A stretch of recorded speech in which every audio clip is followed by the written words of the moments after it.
They're locked and loaded for the Bottle Class 6. 11-10 metres. Ready to jump. Just waiting on the red light to be turned on. There it is. They're set. They're racing. Crafty Cop began fast off the inside. Stellar Power quickly away. Ditmus, as is his custom, not brilliantly away, but he jumped well enough, and Taylor will settle him third behind that leading pair. Herschel's fourth near the rail, then Courts a King and Argent Door will settle down last. Into the first bend, 800 metres left to go, and Crafty Cop well back secures an uncontested lead. Stellar Power is second, Ditmus is third, and Courts a King. It goes forward 3 wide. Herschel's near the rail second last, and Argent Door last of the 6 down the side. 500 metres left to run.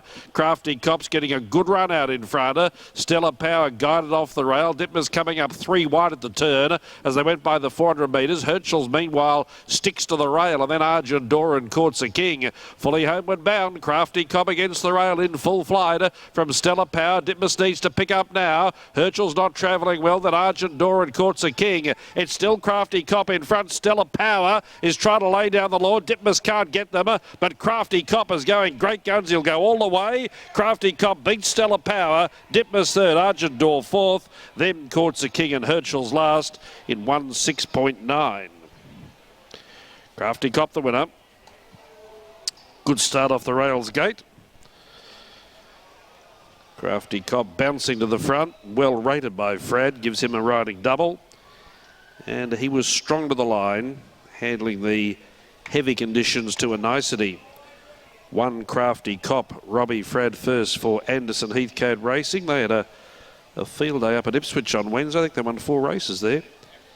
And continuing the good form today with Crafty Cop. Second run for the, or third run in fact, for the stable. Might be second run. It may have been prepared by another stable earlier in the year, but nevertheless has only been in the stable for a handful of runs and showed them a clean pair of plates in the drive to the line. Stellar Power, the roughie, ran well. Number 10, Luke Tarrant. And Ditmus having its chance in third. Number 7, Jason Taylor. Just in front of Argent Door, number 8. 1:6.9 the time. 1:10.7. Exactly that, Maxie. And gee, it was a beautiful ride in front and with Chris Anderson. Chris, well done. Look, just controlled the race, didn't he? Yeah, began enormously. And Robbie just rated him up front. He got left alone and he kicked late and was too good for them. And look, I've got to say, we've only had this horse for, I think this is its 3rd start. We're having a lot of luck with a few of these horses coming from Sydney. So, you know, on behalf of Rob and I, I'd just like to really say a sincere thank you for giving us the opportunity to train some of these. They're very prominent colours, and I think there's better things to come with these colours, and I think you'll see a lot more of them in years to come, certainly in Brisbane, that's for sure.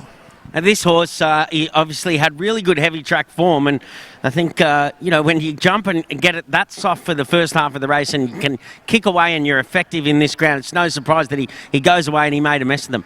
Yeah, look, he's not the cleanest winded horse in the stable, that's for sure, and there's only one way to ride him, and that's to be positive early and just let him be where he's comfortable ultimately, and that's just a high-speed rolling horse out in front, and full credit to Robbie Frad. He did a super job, and we're having a bit of luck with him too, which is nice. Hard to find a girth for this horse. There's a long story there, Sam. Robbie didn't send one out. Obviously, they were looking at the track conditions prior to this race. You know, there was a bit of doubt as to whether it'd go ahead, and we went back to get the girth because Robbie forgot to give it to us, and apparently gave it to you to bring out. He gave it to Chris Lees instead of Chris Anderson, so we were very late in the mounting yard, and you could pay the $100 fine. Well done, Chris. Where off did you go?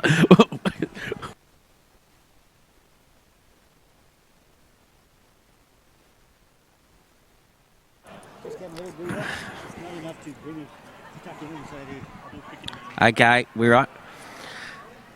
Robbie, that was a beautiful ride in front. Gee, he just travelled so well for you. Yeah, Sam, he did, and Chris, you know, told me about him. He's just a roll forward horse. You know, don't be too much up against him. He can't breathe, and he'll get his tongue over and all that. And the more he rolls along there, the better he runs. And he was spot on, yeah. When you get a horse that's effective in these heavy conditions, obviously we're on a bog-heavy track today, and he just looks like, the further he was going, the easier he was doing it. Yeah, Sam, I will say it was a big effort, great effort with this horse from carrying 60 kilograms in this track, and But, you know, Rob and Chris got him nice and fit. And, you know, probably found a nice right race for him. No pressure up front for him. And but I will say he did kick down nicely in the straight and he found a lot more. Well done, Robbie. Thank you.